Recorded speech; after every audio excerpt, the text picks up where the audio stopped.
Right, welcome back. Today I'm doing something a little bit different.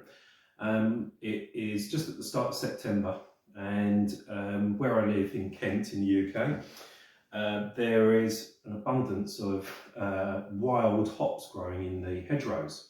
So I've had my eye on some hops quite local to me that run adjacent to an orchard, which is kind of near the Darnley estate in Cobham in Kent, which is North Kent. So I've spied these hops, been waiting and keeping an eye on them over the last couple of weeks, and I think they were just right for picking. They become sort of dry and just starting to turn brown and a little bit paperish. So from what I understand, that's the kind of time to pick them. So went out yesterday, I picked pretty much a whole bucket full. So they're quite nice large cones. I have no idea kind of what variety they are. They smell hoppy. But that's as much as I can tell you about them. So what I'm planning on doing is using them in a hop stand, because I have no idea what they are, what sort of bittering or bitterness they're going to bring to the brew. So I'm going to kind of just use them for flavour and aroma. Now, as I mentioned in one of my previous videos, I managed to get some bags of this hopped Light Dried Malt extract, which is on sale on one of the online homebrew stores.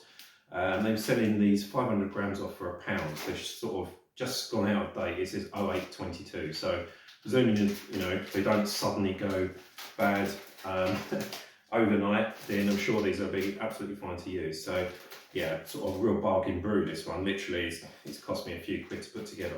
So I'm doing a 19 litre batch. I'm going to use 4 of these bags. There's a calculation you can use to work out how many IBUs one of these bags brings to the brew, which I'll put in the comments. But essentially, 4 bags of this hopped Light Dried Malt extract in 19 litres is going to give me hopefully around 35 IBUs. So the style of beer I'm going to be brewing is a kind of English ordinary bitter. So I'm literally the only kind of I'm not going to add any hops at the start of the boil. All the bittering is going to be coming from these bags of Light Dried Malt extract. What I'm going to be doing is steeping some grains to give it some kind of a bit more body and flavour to this malt extract. So I've got some Caramalt, so I'm going to be steeping I think 200 grams of this. And I've also got some black malt, which is going to give it a nice bit of colour and some kind of roasty notes as well.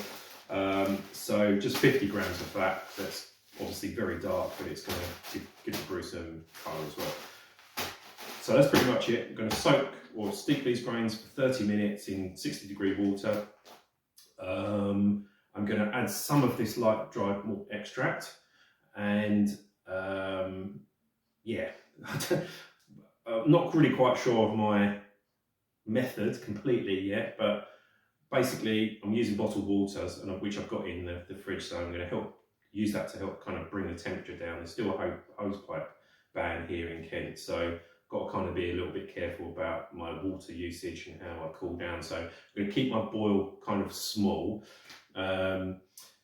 Once I steep my grains, and then I'm going to bring it to the boil, reduce that down to about 80 degrees, which I'm going to be using for my hop stand, and then I'll be steeping these hops once it gets down to temperature. So once it's down under 80, I'm not going to be extracting the bitterness from these. I'm just going to be extracting the flavour and the aroma. So should be a fairly straightforward brew. Once all that's done, I'm going to be using this Mangrove Jack's Liberty Bell yeast, which is good for English ales. Yeah, so hopefully it turns out all right. So quite excited about this. I've kind of been planning it for a few weeks. I've had my eye on the hops, and yeah, I'm fairly excited. I don't know, quietly confident it might turn out all right. So fingers crossed it does, and I'll maybe do a little bit of footage of how I do this brew, and I'll see you at the end for the tasting.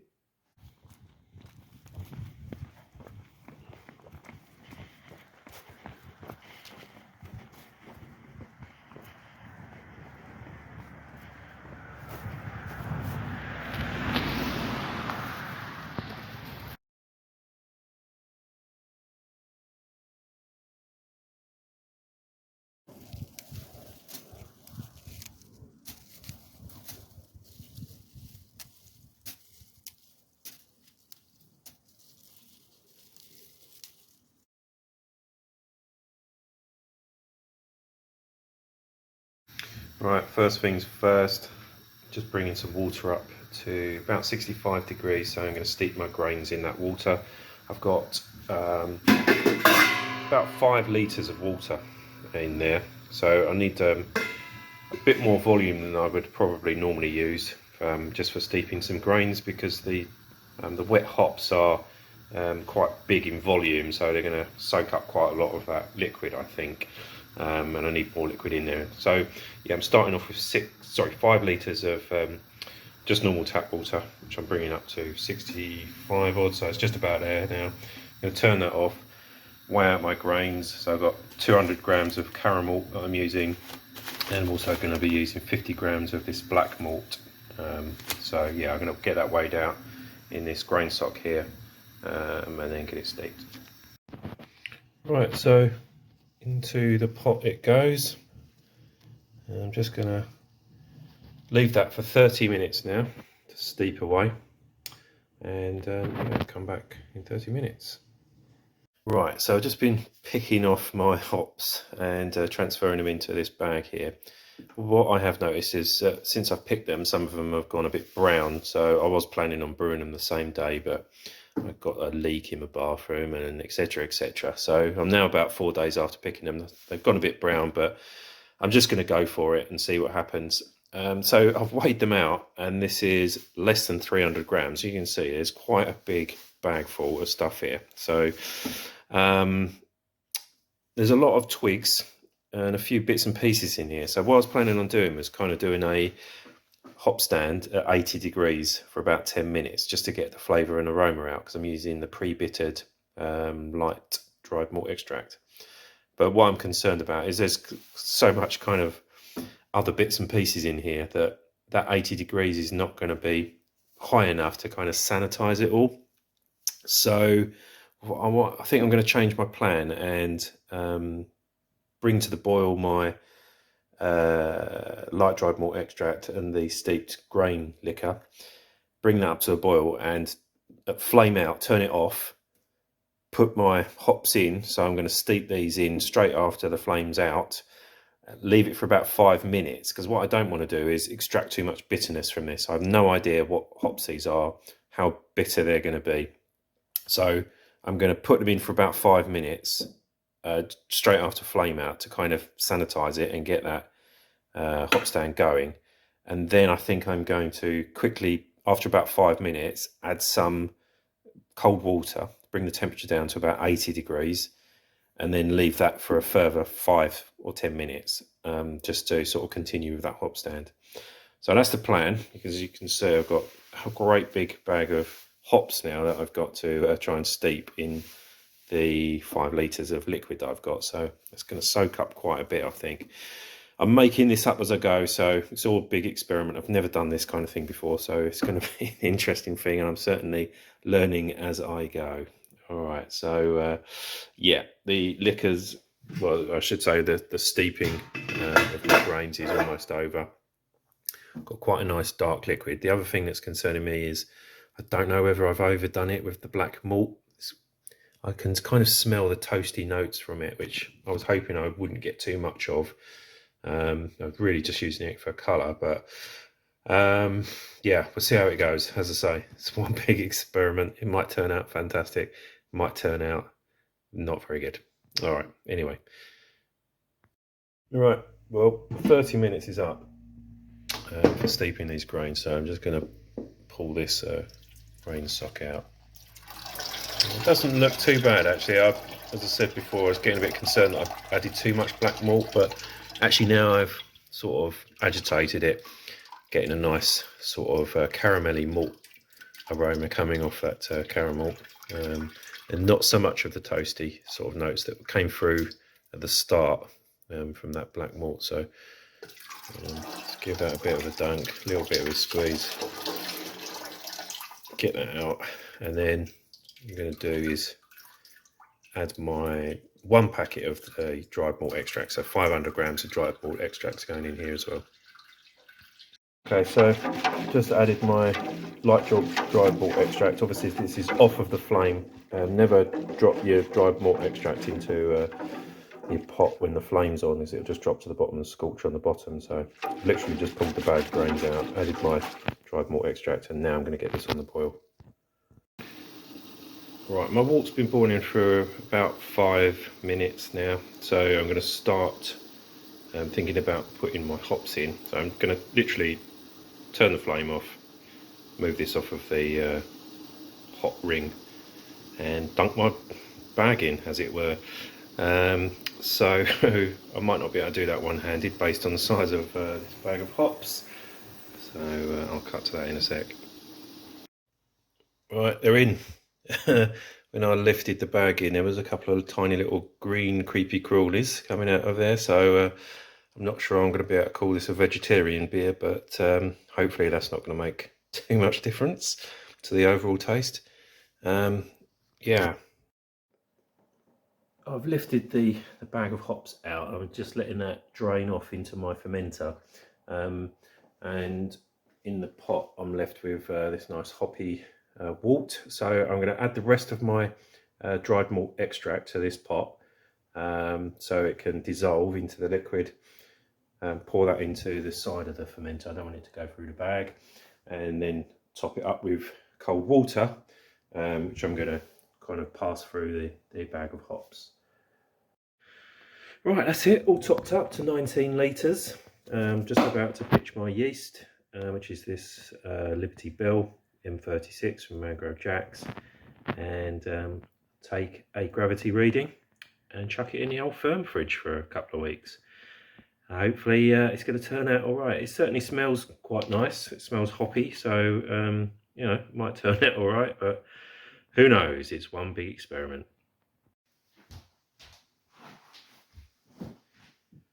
Right, we're back for the testing, or the tasting I should say. Green hop ale. It's been in the bottle now for about 5 weeks, so it's had a decent amount of time conditioning.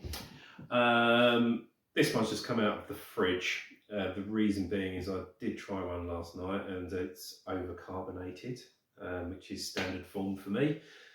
I just can't get it right, but I only used about half a teaspoon, I think, in these bottles, but maybe I got the measurements wrong. So yeah, it's turned out a little bit more carbonated than I would probably had hoped. So I've chilled it right down so it just doesn't kind of make too much of a frothy mess.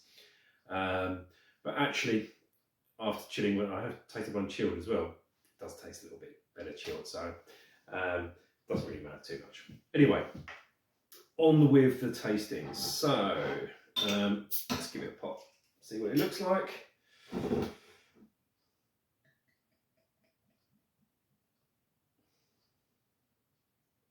Fizzy, I think, is the main thing. It's pouring out quite a nice sort of nutty brown colour. So I'm actually pretty pleased with how it turned out. The kind of base of beer for this turned out quite well. I sort of took a bit of inspiration from Graham Wheeler's book on brewing English or British ales, whatever it's called. It's a really good book. It's a camera book. Bit hard to get a hold of, but I think you get it on eBay. Yeah, anyway, so I took some inspiration from there and sort of got a generic sort of best bitter type base that I can use for this. Again, I use that hopped malt extract. So turned out quite a nice bitter kind of looking drink, sort of a traditional English bitter as we would expect in the pubs over here. Yeah, nice nutty brown, sort of red nutty brown. I don't know if you can kind of catch that on the camera. There's a bit of condensation on the glass, as I say, it's just come out of the fridge. So anyway, looks all right. It's obviously got a nice head on it due to the over-carbonation, but I am getting some hop aromas. You can smell the malt, and the grain, the speciality grains that I used in this are, you know, noticeable on the aroma. There's also a kind of bit of a floral note to it, so it's not like a massive hop bomb, but there's definitely some kind of hoppage coming out on the aroma. It's not massive. It's blended quite well with the sort of caramel malts. But there's definitely something there.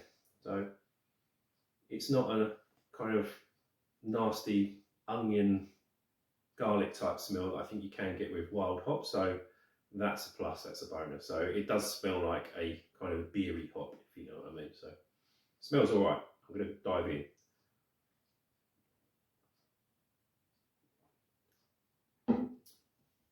It's a pretty decent beer actually for extract. Not too bad at all. It's malty. It's not a huge amount of hop character to it. Considering the volume that I used, I think it was just under 300 grams, which for, you know, seeing them in the bucket seemed quite a lot of hops, but there's not a lot of hop character here. There's a bit of bitterness coming through. So if you watch my other video about using the hopped malt, light dried malt extract, when I used it on its own, there was hardly any sort of bitterness coming through. And I don't know whether that was because I got these packets on the cheap and they were kind of going out of date. So I don't know whether that affected the bitterness that was coming from them. But I think it was a good choice to put the hops in at flame out. So I would have got some bitterness from those foraged hops.